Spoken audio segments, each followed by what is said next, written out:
बेटा आज का टॉपिक है, नया चैप्टर हम लोगों का शुरू हो रहा है, सेंटर ऑफ मास, द्रव्यमान केंद्र।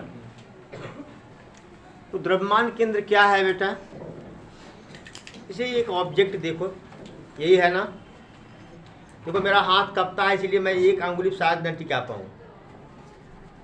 मान ली 2 अंगुली हमने लगा दिया तो कोई टिक गया ना। तो जिस पॉइंट पर ये टिका है उस पॉइंट पर इस डस्टर का संपूर्ण भार केंद्रित है। संपूर्ण द्रव्यमान क्या है? केंद्रित है। अगर बेटा मैं इसको जरा सा हटा दूं, देखिए ये गिर गया ना, गिर गया कि नहीं? लेकिन अगर इसके सेंटर ऑफ मास पर अगर हाथ मेरा ना कपे तो इसको हम एक पेंसिल की नोक पर टिका सकते हैं। पेंसिल की नोक पर टिका सकते हैं,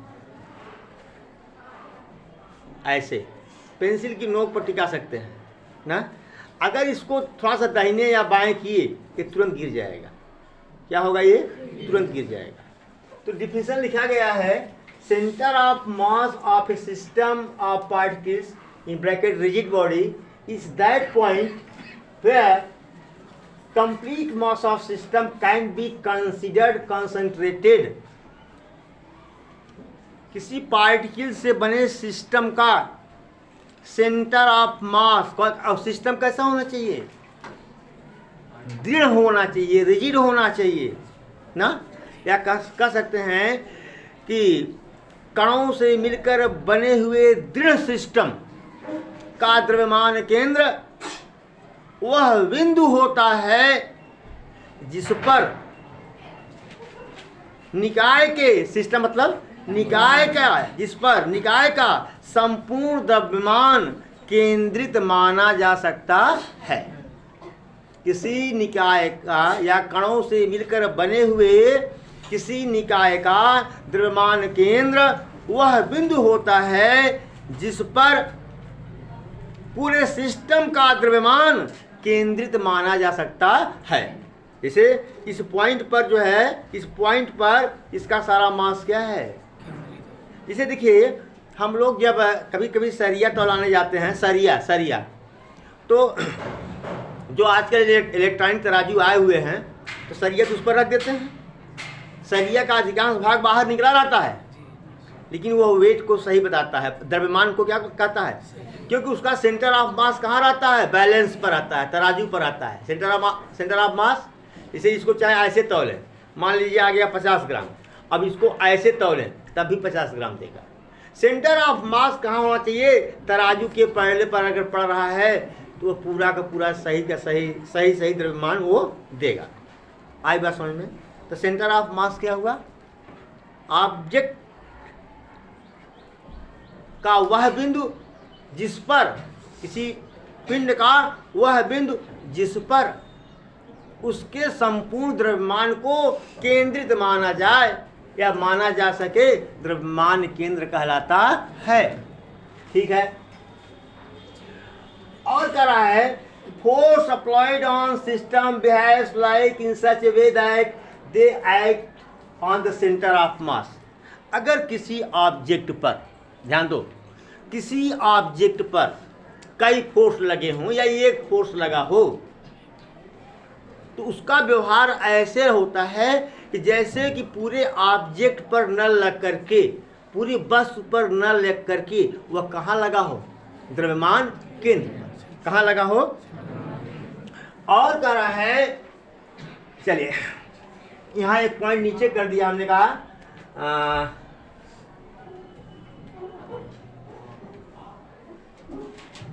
motion of centre of mass is linear. इसे सपोज करो ये हमारा बॉल है, क्या है ये? ठीक है। इसको हमने स्पिन करा दिया। क्या करा दिया? स्पिन करा करके चाहे आगे फेंक दिया। भाई स्पिनर होते हैं ना, तो स्पिन करता हुआ बॉल आगे बढ़ता है।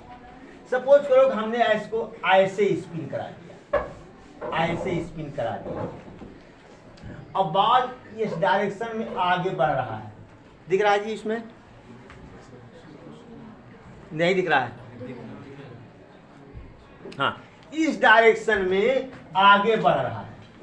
ध्यान दो पहले, ये जो पार्टिकल होगा, ये वाला पार्टिकल कैसे मूव करता होगा?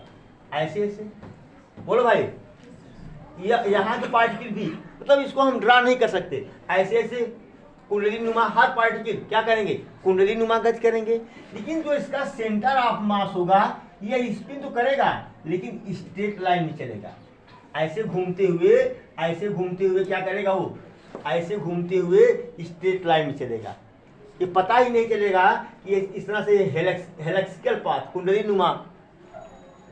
नुमा पथ बना रहा, ऐसा नहीं, एकदम अपनी जगह पर ही ये मूव करते हुए क्या होगा? आगे बढ़ेगा। तो जो सेंटर ऑफ मास होता है उसकी वेलोसिटी हमेशा क्या होती है? लीनियर, रेखीय होती है। द्रव्यमान केंद्र का वेग कैसा की गति कैसी होती है? रेखीय होती है। और अन्य जो पार्टिकल हैं उनकी गति रेखीय नहीं होती, उनकी गति रेखीय नहीं होती। सपोज करो कि मैंने इसको ऐसे करके फेंक दिया, ऐसे किया, वो आगे की तरफ फेंक दिया।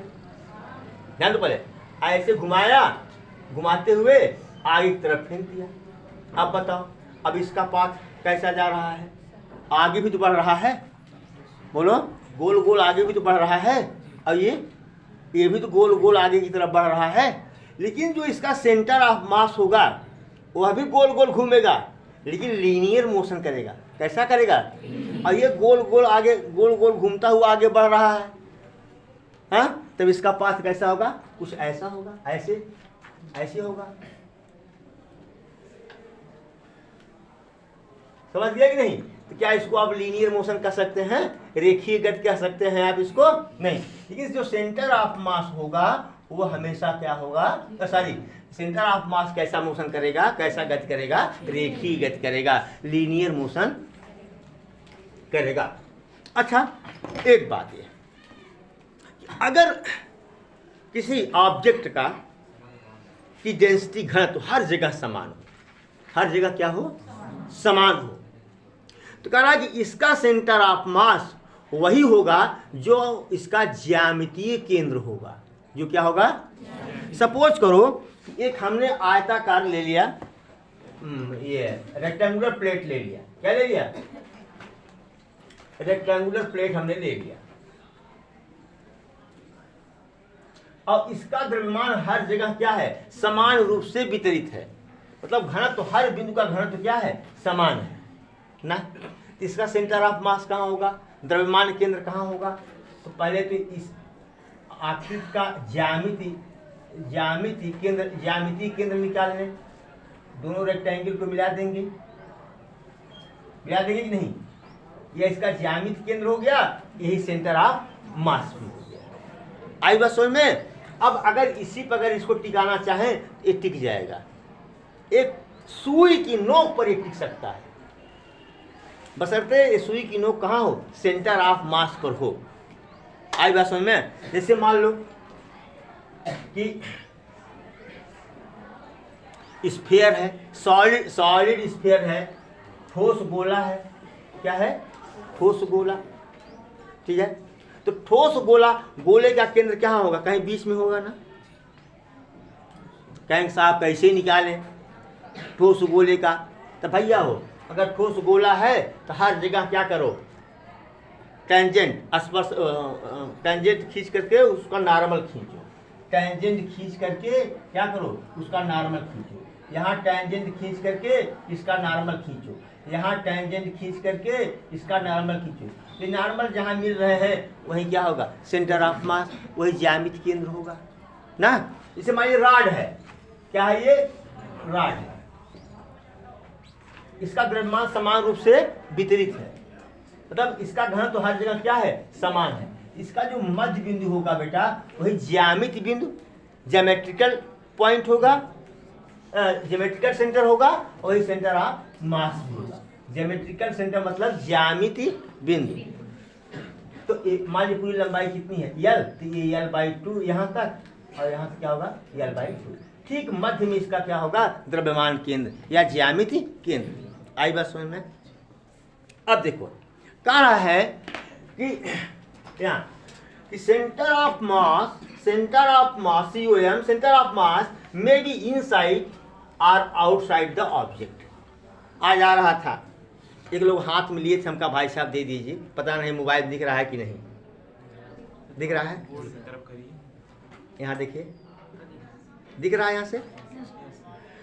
यहाँ से अच्छा देखिए, इसको हमने टिका दिया ऐसे ना, देखिए आप लोग टिका हुआ है ना। अच्छा, तो क्या आप कहेंगे कि इसका सेंटर ऑफ मास यहाँ है? नहीं कहेंगे ना, नो नो नो।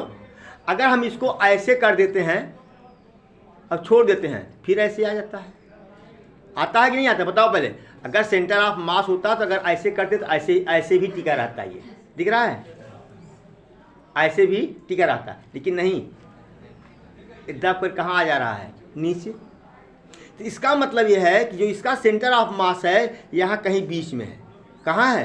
कहीं बीच में है।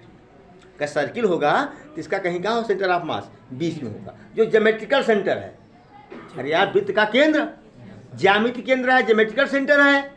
और अगर वृत्त का जो बॉर्डर है, हाँ, अगर उसकी डेंसिटी हर जगह समान है तो जो वृत्त का केंद्र होगा वही सेंटर ऑफ मास होगा, वही द्रव्यमान केंद्र होगा। समझ गए कि नहीं? अब ऐसे टिका करके मत कह देना सर जी यही सेंटर ऑफ मास है। नो, जरा इसको ऐसे करो, जैसे हमने ऐसे कर दिया ना, ऐसे टिका दिया ना, टिका हुआ है। अब इसको चाहे जैसे भी घुमाओ, अब क्या करूं, हाथ कपता है मेरा, तो मैं क्या करूं? ऐसे करो, ऐसे घुमा दो, देखो गिर रहा है, ये नहीं गिर रहा है ना? बोलो, गिर रहा है? नहीं गिर रहा है, क्योंकि ये सेंटर ऑफ मास पर है। और ये क्यों गिर जा रहा है? क्योंकि सेंटर ऑफ मास यहाँ नहीं है। हम इसको ऐसे कर रहे हैं फिर ही गिर जा रहा है, ऐसे कर रहे हैं तो गिर जा रहा है।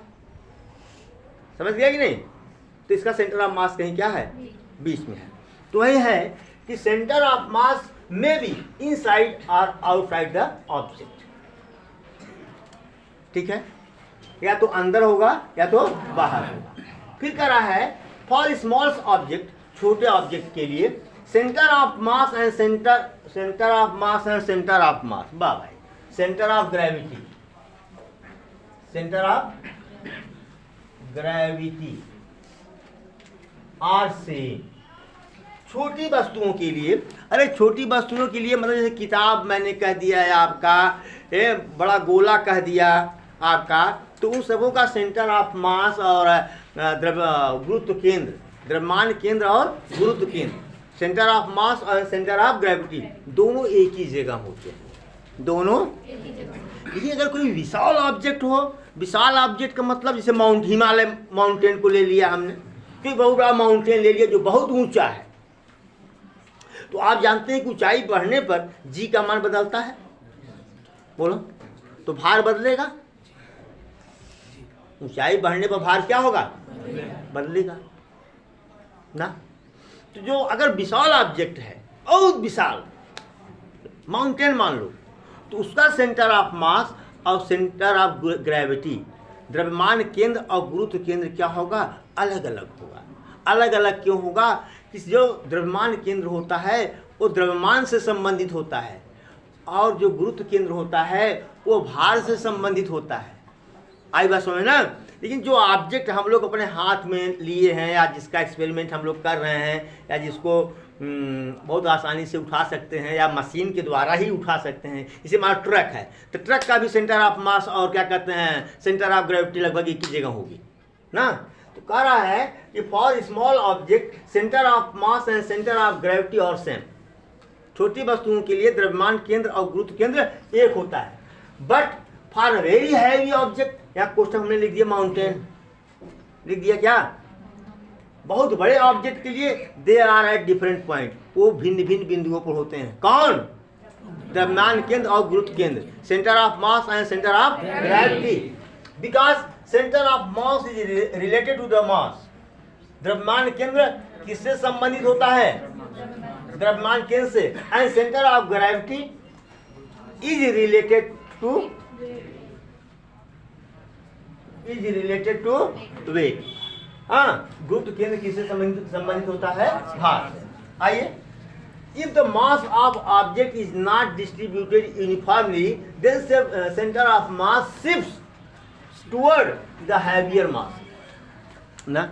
अगर कोई वस्तु में द्रव्यमान का वितरण, मास का डिस्ट्रीब्यूशन सेम नहीं है, कहीं डेंसिटी ज़्यादा है, कहीं डेंसिटी कम है, तो सपोज करो, अब तो इसको मिटा भी सकते हैं मेरे ख्याल से।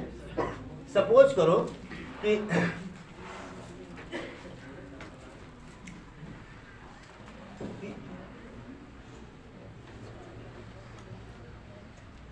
ऐसा कोई रॉड है, ऐसा कोई रॉड है, तो आप कहेंगे कि क्या इसका ज्योमेट्रिकल सेंटर बीचों बीच होगा? जैसे मान लो कि ये कितना है, 10 सेंटीमीटर, कितना है ये, तो क्या इसका सेंटर ऑफ मास यहाँ से 5 सेंटीमीटर की दूरी पर होगा? नहीं होगा ना, क्योंकि जब टिकाएंगे इसको तो फर्श गिर जाएगा इधर, तो सेंटर ऑफ मास कहाँ होगा? जिधर द्रव्यमान ज्यादा होगा, कहीं यहाँ पर होगा, कहीं यहाँ पर। अभी रुको, करके दिखाता हूँ। ये गिरना मत भाई, गिरना मत। देखो इधर का मास ज्यादा, इधर का मास कम। अब देखो, चलो अभी ठीक है। ए भाई गिर रहा है यार, चलो दूसरी तरह समझाते हैं। अब देखो, एक मास ये है और दूसरा मास ये है ना, ये तो बड़ा है। ये मान लीजिए इसको किसी ऐसे रॉड से जोड़ा गया है जिसका वेट क्या हो, नेग्लिजिबल हो, या अगर वेट हो भी तो हर जगह ये क्या हो, समान रूप से वितरित हो। बोलो, तब इसका सेंटर ऑफ मास कहीं यहाँ होगा, बड़े मास की तरफ शिफ्ट होगा ये ना। और अगर दोनों मास समान होते, दोनों मास क्या होते, दोनों द्रव्यमान क्या होते, समान होते, तब इसका सेंटर मास कहाँ आता, बीचों बीच आता। कहाँ आता? और चूंकि यहाँ असमान है तो सेंटर ऑफ मास किधर खिसकेगा, भारी द्रव्यमान वाली वस्तु की तरफ, अधिक द्रव्यमान वाली वस्तु की तरफ।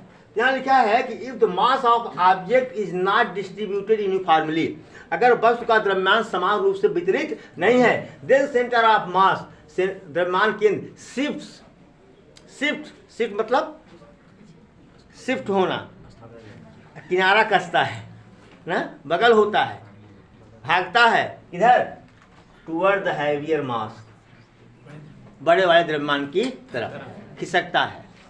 शिफ्ट मतलब खिसकता है। अगर किसी वस्तु में द्रव्यमान का वितरण समान नहीं है तो द्रव्यमान केंद्र अधिक द्रव्यमान की तरफ खिसकता है। Okay, any problem? बस आज का वीडियो बस यहीं तक।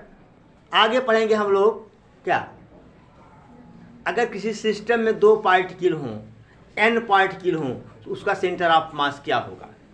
पढ़ा दूं क्या?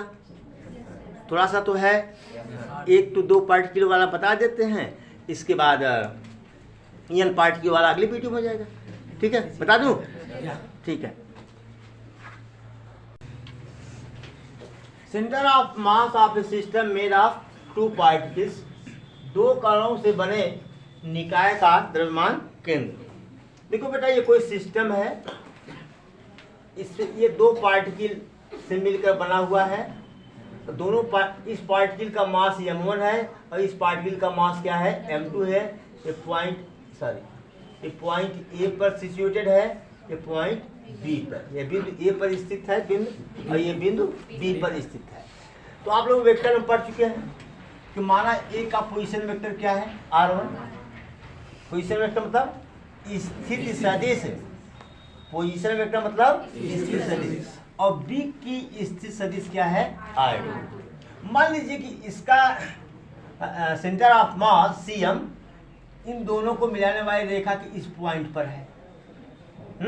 तो सेंटर ऑफ मास का पोजीशन वेक्टर क्या होगा, वेक्टर RCM। क्या होगा, तो RCM। तो आप लोगों को कोर्स में दिया है कि वेक्टर RCM, COM लिखो या चाहे CM लिखो, सेंटर ऑफ मास बराबर m1 r1 plus m2 r2 upon m1 plus m2। Okay बेटा, ये आपके बुक में दिया गया है, NCERT में भी ऐसे ही दिया गया है। ठीक है, और C M equal to m1r1 plus m2r2 upon m1 plus m2। अच्छा, अगर मान लीजिए ये तो वन डायमेंशन हो गया, हो सकता है कि ये निकाय आपका 2D में हो, 2 डायमेंशन में हो, 3 डायमेंशन में हो, तो क्यों ना हम लोग 3 डायमेंशन का पहले ही कर लें ना। इफ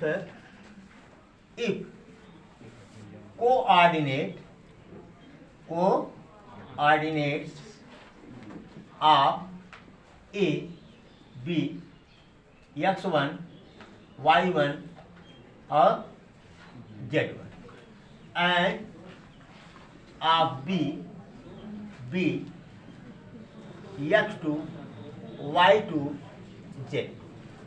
ठीक है, तो इसका मतलब ये है कि अगर इसके 3D में आ गया, अगर इसके कोऑर्डिनेट x1 y1 z1 और इसके कोऑर्डिनेट x2 y2 z2, तो RCM के 3 कंपोनेंट भी होंगे, एक एलॉन्ग x एक्सिस, एक एलॉन्ग y एक्सिस, एक एलॉन्ग z एक्सिस ना। तो XCM क्या होगा बेटा? XCM बराबर m1 x1 plus m2 x2, इसको वेक्टर दे सकते हो अपान m1 प्लस m2। उसका कोई बच्चा कह रहा था y2 क्यों होगा भैया?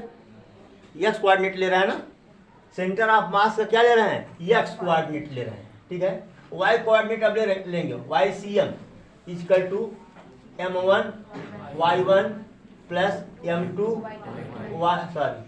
y2 upon m1 plus m2। इसके बाद क्या होगा? z कोऑर्डिनेट ZCM बराबर क्या होगा? m1 z1 plus m2 z2 अपान m1 प्लस m2। ओके, हाँ वेक्टर लगा दो भाई, आप लोग तो होशियार आदमी हो, लगा दो। ठीक है, चलिए नोट करिए प्लीज इतना। If system be on one axis का मतलब चाहे वो x एक्सिस पर हो, चाहे वो y एक्सिस पर हो, चाहे वो z एक्सिस पर हो। तो यहाँ तो हमने लिया है किस पर? x एक्सिस पर हमने लिया है ना। और दोनों सिस्टम के दोनों पार्ट के लिए m1 m2 हैं। इनका ओरिजिन से जो डिस्टेंस है इसका m1 का ना, वो x1 है, और पार्टिकल m2 का डिस्टेंस क्या है? x2 है, दिखाया है यहाँ पर हमने। ठीक है, मान लीजिए सेंटर ऑफ मास यहाँ पर है, और सेंटर ऑफ मास का ओरिजिन से जो डिस्टेंस है वह क्या है? XCM है। ओके, हाँ, तो XCM बराबर क्या होगा? XCM ऐसा करवाए हैं XCM YCM ZCM, लेकिन वो 3 कोऑर्डिनेट सिस्टम में करवाए हैं, सारी 3D प्लेन में करवाए हैं। ठीक है, क्या हो जाएगा? m1 x1 plus m2 x2 अपान m1 प्लस m2। देखिए जो सिस्टम है एक एक्सिस पर है, इसका मतलब जो सिस्टम है वो एक रॉड नुमा है। किस नुमा है? ऐसे है, इस तरह का सिस्टम है, समझ रहे हैं कि नहीं? अच्छा, ये तो हो गया, आपको पता है। चलिए हमने बताया था कि जो से रॉड है और इसकी डेंसिटी हर जगह समान है, मतलब इसका जो द्रव्यमान का वितरण है हर जगह क्या है? समान है। मतलब डिस्ट्रीब्यूशन ऑफ मास जो है सेम है एट एवरी पॉइंट, हर बिंदु पर। ओके, तो इसका जो है ज्यामितीय केंद्र कहाँ होगा? इसके मिड पॉइंट पर होगा कि नहीं? होगा बेटा ना, बताए थे। और सेंटर ऑफ मास भी इसकी मिड पॉइंट पर होगा। अगर मैं यहाँ यह लिख दूं बेटा कि m1 is equal to m2, दोनों पार्टिकल के मास क्या है? समान है, तब देखो XCM क्या हो जाएगा? m x1 plus m x2 अपान m प्लस m।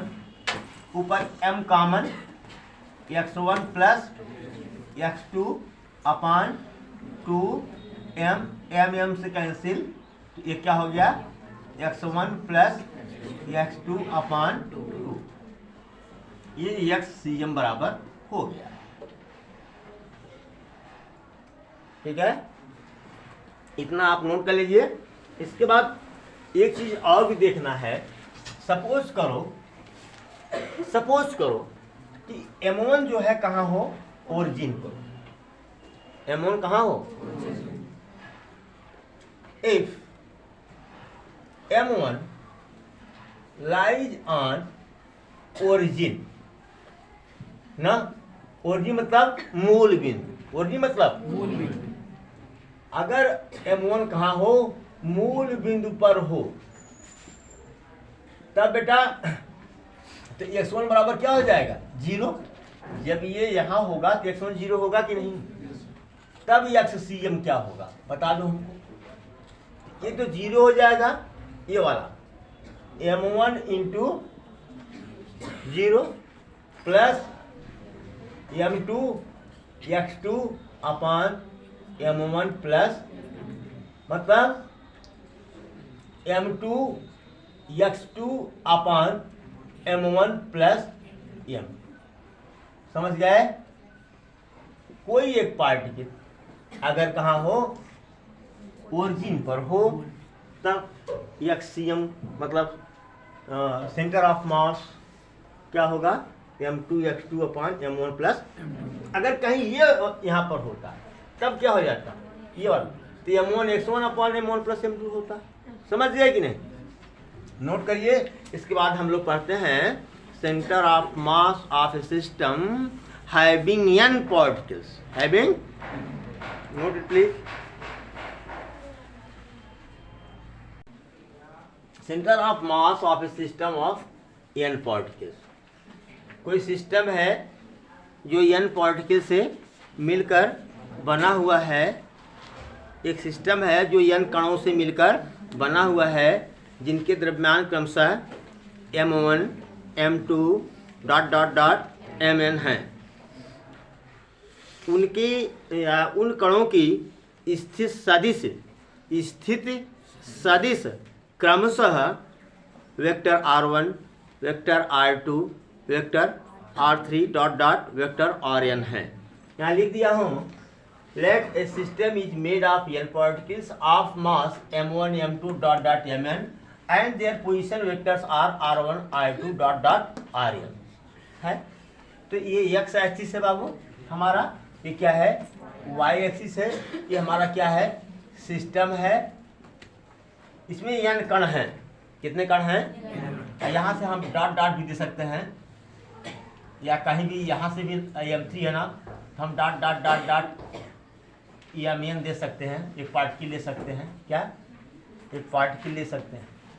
M1 का पोजीशन वेक्टर क्या है, वेक्टर R1, M2 का पोजीशन वेक्टर यानी स्थित सदिश वेक्टर R3 R2 और M3 का स्थित सदिश वेक्टर क्या है R3 है। मान लिया Mn है तो इसकी स्थित सदिश क्या ले लें, वेक्टर Rn। ये Mn लिए है ना बेटा, तो इसका वेक्टर क्या हो जाएगा Rn। ओके, मान लीजिए कि ये सेंटर ऑफ मास है, क्या है ये, इसका पोजीशन वेक्टर क्या होगा, वेक्टर RCM। क्या होगा, तो बेटा वेक्टर RCM बराबर क्या हो जाएगा, वही जैसे आप दो कण के लिए किए थे, यहाँ n कण के लिए हो जाएगा, n पार्टिकल के लिए M1 R1 plus M2 R2 plus M3। अब कहेंगे साहब M3 तो आपने दिखाया नहीं यहाँ पर। अरे भाई डॉट डॉट मतलब M1 से लेकर के जहाँ अगर 100 कण है तो 100 कण तक जाएगा, लाख कण है तो लाख कण तक जाएगा।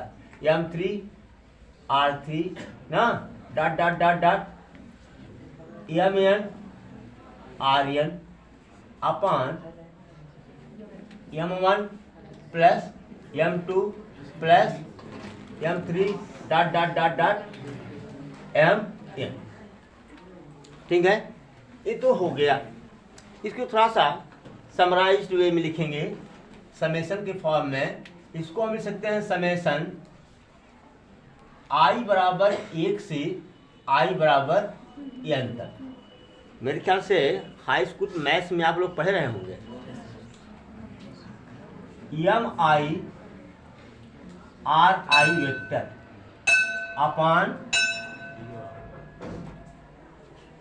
समेशन आई बराबर 1 से आई बराबर n तक एम आई। इसको लिख सकते हैं बेटा हम ऐसे, समेशन आई बराबर 1 से आई बराबर n तक एम आई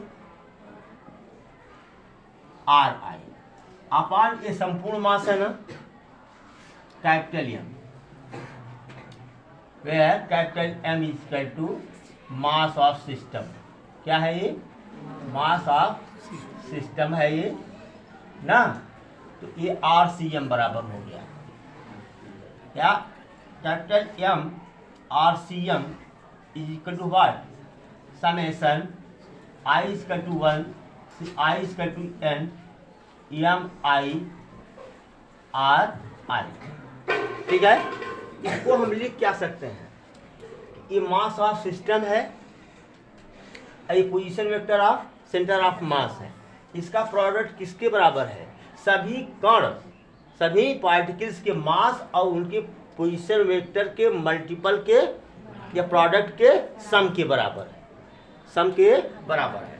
कहने का मतलब ये है कि product of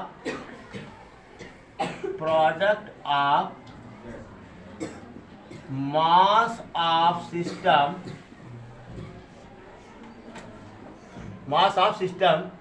and position vector of centre of mass is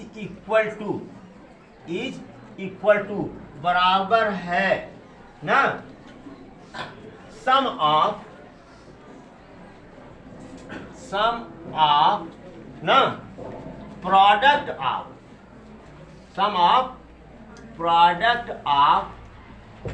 mass of all particles and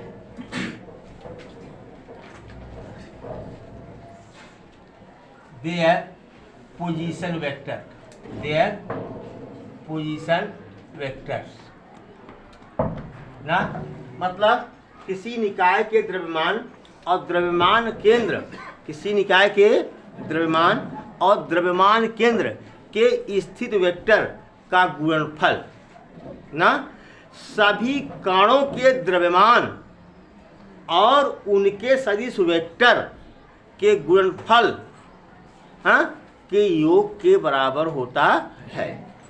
ठीक है ना, इसको हमने कर दिया। समझ में आया? यही है, इसका मतलब यही है जो मैं लिख रहा हूं। Note it please.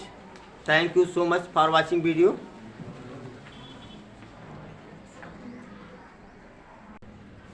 Numerical based on centre of mass of system of N particle. पहला क्वेश्चन लिया हूं, एक सिस्टम है जो m1 और m2 पार्टिकल से मिलकर बना है। मान लीजिए m1 पार्टिकल, मतलब इस पार्टिकल का मास, पहले पार्टिकल का मास, मान लीजिए पार्टिकल A है, ये पार्टिकल B है। पार्टिकल A का मास m1 बराबर 2 kg है और पार्टिकल 2 का मास m2 बराबर 1 kg है। अब इसके बीच का डिस्टेंस कितना है? 3 मीटर ना। तो क्या हो गया? सिस्टम एक एक्सिस पर है। बोलो, अगर हम इसको x एक्सिस कंसीडर कर लें, हमको निकालना होगा XCM ना। अगर इसको हम हमको ऐसे भी तो ले सकते थे। बोलो भाई, y एक्सिस के लॉन्ग ले सकते थे m1 और m2 को। बोलो, तो क्या लेंगे हम? तब हम यहाँ YCM निकालते। अगर z एक्सिस के लॉन्ग लेते तो ZCM निकालते। यहाँ कहा फाइंड XCM। क्या कहा है? Find XCM। अब बताओ, इसके पोजीशन वेक्टर तो हमको पता नहीं ना, नहीं है ना। ये भी नहीं पता है कि ओरिजिन से इसकी दूरी कितनी है और इसकी दूरी कितनी है, ये हमको नहीं पता है। तो हम क्या करें? इसको इसको उठा करके हम एक्स एक्सिस है बेटा, तो M1 को कहाँ रख दें? ओरिजिन पर। M1 को कहाँ रखें? ओरिजिन पर हमने रख दिया, और M2 को कहाँ रख दिया हमने? यहाँ पर एक्स एक्सिस पर, बराबर 1 kg ना। ये हो गया, ये क्या हो गया? B। तो x1 कितना हो गया बेटा? 0, बोलो। और ये डिस्टेंस कितना है? 3 मीटर, बोलो बेटा। x2 कितना हो गया? 3 मीटर, बोलो। अब क्या होगा? XCM बराबर, बताओ, M1 x1 plus M2 x2 अपान M1 प्लस M2। तो M1 2 गुणे 0 प्लस 1 गुणे 3 बटे 2 धन 1 बराबर 3 बटे 3 बराबर 1। XCM कितना आया? 1 आ गया। आंसर जा चुके? हाँ, 1 मीटर। मतलब 1 मीटर मतलब पॉइंट ए, पार्टिकल ए से 1 मीटर की दूरी पर क्या होगा? XCM। क्या होगा? XCM। मतलब आंसर क्या लिखेंगे कि centre of mass will be 1 metre ना अवे ना along x axis from particle A। Particle A से 1 मीटर दूर x एक्सिस पर होगा। यानी ये डिस्टेंस कितना आ गया आपका? ये वाला डिस्टेंस कितना आ गया बेटा? ये वाला 1 मीटर। समझ गया कि नहीं? क्योंकि ये हैवी मास था, बोलो। तो सेंटर ऑफ मास किधर शिफ्ट किया? हैवी मास की तरफ। वैसे इसका मिड पॉइंट क्या था? यहाँ ये 1.5 थी, 1.5 थे। अगर दोनों मास बराबर होते तो XCM कितना आता? 1.5, जहाँ ज्योमेट्रिकल सेंटर था ना। क्योंकि ये मास भारी था, ये मास हल्का था, इसलिए सेंटर ऑफ मास किधर शिफ्ट किया? किधर? किसका? हैवी ऑब्जेक्ट की तरफ ना। इसको हम ऑब्जेक्ट भी कह सकते हैं, पार्टिकल ना कहें। पार्टिकल कहाँ 2 किलो का होता है? क्या कह सकते हैं? ऑब्जेक्ट। इस सिस्टम है, सिस्टम में 2 ऑब्जेक्ट ए और बी है, ठीक है ना? ऐसा नोट इट प्लीज। देखो बेटा, position vector of object A of mass 6 kg is this much, okay, and of object B of mass 2 kg is this much. Find position vector of centre of mass. M1 कितना दिया है बेटा? 6 kg ना। अब vector R1 कितना दिया है? 6i cap minus 7j cap. M2 कितना दिया है बेटा? 2 kg। और R2 कितना दिया लाल? 2i cap plus 5j cap, ठीक है। तो XCM कितना होगा लाल? M1 R1 plus M2 R2 अपान M1 प्लस M। ओके, अब वैल्यू पुटअप कर लेंगे आप। हाँ, M1 कितना है जी? बोलो। 6। R1 कितना है? 6i cap minus 7j cap plus M2 कितना है? 2 kg। और R2 2i cap plus 5j cap upon 6 plus 2। चलो 36i cap minus 42j cap plus 4i cap plus 10j cap upon 8। चलो i कैप को एक साथ लो। 36 4 40i कैप ना plus 42 में से 10 निकल गया माइनस 32j कैप अपान 8। ऊपर से 8 कॉमन हो जाएगा बेटा, 8 कॉमन ले लेंगे तो क्या आएगा 5 I cap minus 4 J cap upon 8 cancel, यानी एक्ससीएम क्यों कह रहा है बेटा, आरसीएम क्यों नहीं कह रहे हैं?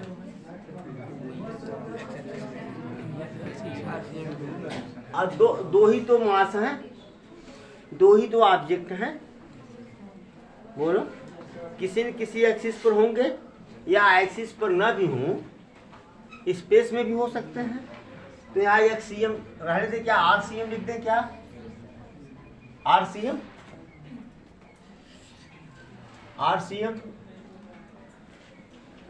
बराबर 5 I cap minus 4 J cap. This is your answer, note it please.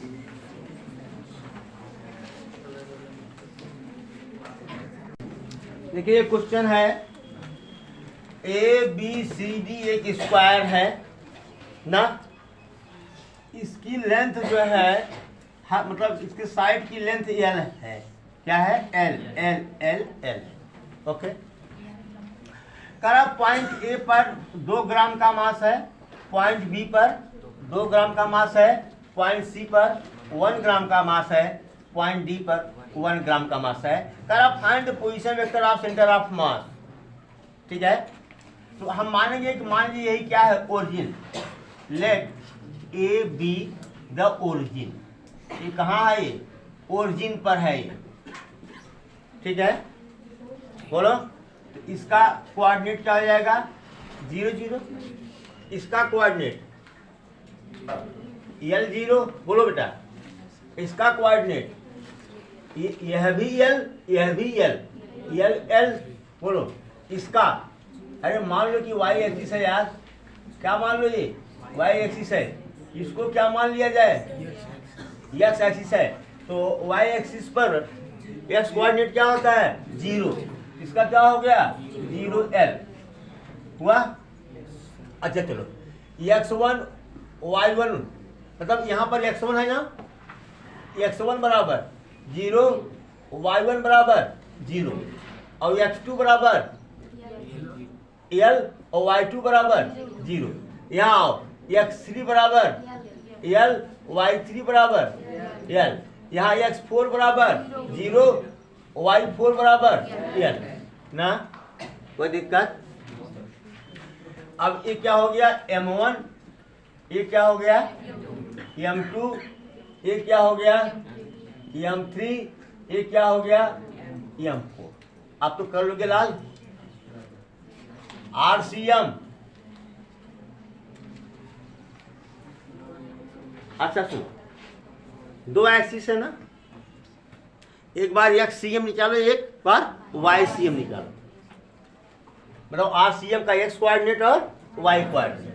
तो एक्ससीएम बराबर क्या होगा M1 x1 plus M2 x2 plus M3 x3 plus M4 x4 अपान M1 plus M2 plus M3।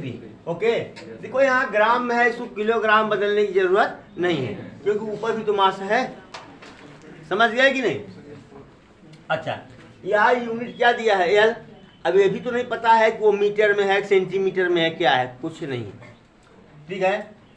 M1 कितना है बेटा 2, x1 कितना है 0, M2 कितना है 2 ग्राम, x2 कितना है x2 L है, M3 कितना है 1 ग्राम और x3 कितना है L है, M4 कितना है 1 ग्राम और x4 कितना है 0 अपान 2 प्लस 2 प्लस 1 प्लस 1 बराबर 2L प्लस L अपान 6, बोलो यार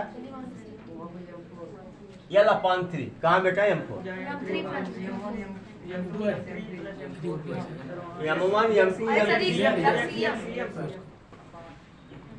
M1 x1 M2 x2 M3 x3 M4 x4। अच्छा M4 नहीं लिखे, चलो यार, क्या आया एक्ससीएम बराबर कितना आया L अपान 3। जरा वाई सी एम निकालो बेटा। तो L upon 2 है। 3L/6, हाँ L/2, ठीक है। चलो Y C M M1 Y1 plus M2 Y2 plus M3 Y3 plus M4 Y4 upon M1 plus M2 plus M3 plus M4। वैल्यू पुटअप करो बेटा। 2 इंटू Y1 कितना है 0 प्लस M2 2 Y2 कितना है 0 वेरी गुड। M3 कितना है A, Y3 कितना है L प्लस फिर 1 इंटू L अपान कितना हो जाएगा यहाँ पर 6 आया था ना, 6 हो जाएगा। तो क्या आया YCM 2L हुआ बेटा, 2L/6 बराबर L/3 YCM। अब जरा सेंटर ऑफ मास को लोकेट करो। XCM बराबर L/2, ये L है ना पूरा, L/2 यहाँ मध्य में होगा, बोलो कहाँ होगा। और YCM कितना है L/3, इसके तिहावे पे होगा। ये L/3 है, ये क्या है L/2 है। इसको मिलाओ बेटा तो यही क्या हो जाएगा XCM। हुआ कि नहीं। ये सेंटर ऑफ मास हुआ, क्या हुआ सेंटर ऑफ मास हुआ। ये क्या हो गया आपका एक्स नहीं RCM हो गया। क्या हो गया ये RCM हो गया बेटा, कोई दिक्कत। तो इतना हो गया है। अभी आप लोगों को वीडियो तो यहीं बीच में ही रोकना चाह रहे थे, नहीं रोक पाए, चलता ही गया। चलिए क्योंकि समय बचा हुआ था तो आगे भी अभी 4-6 न्यूमेरिकल करवाएंगे ना। इसके बाद फिर अगला टॉपिक देखेंगे। तब तक के लिए गुड बाय। खूब पढ़िए, खूब बढ़िए।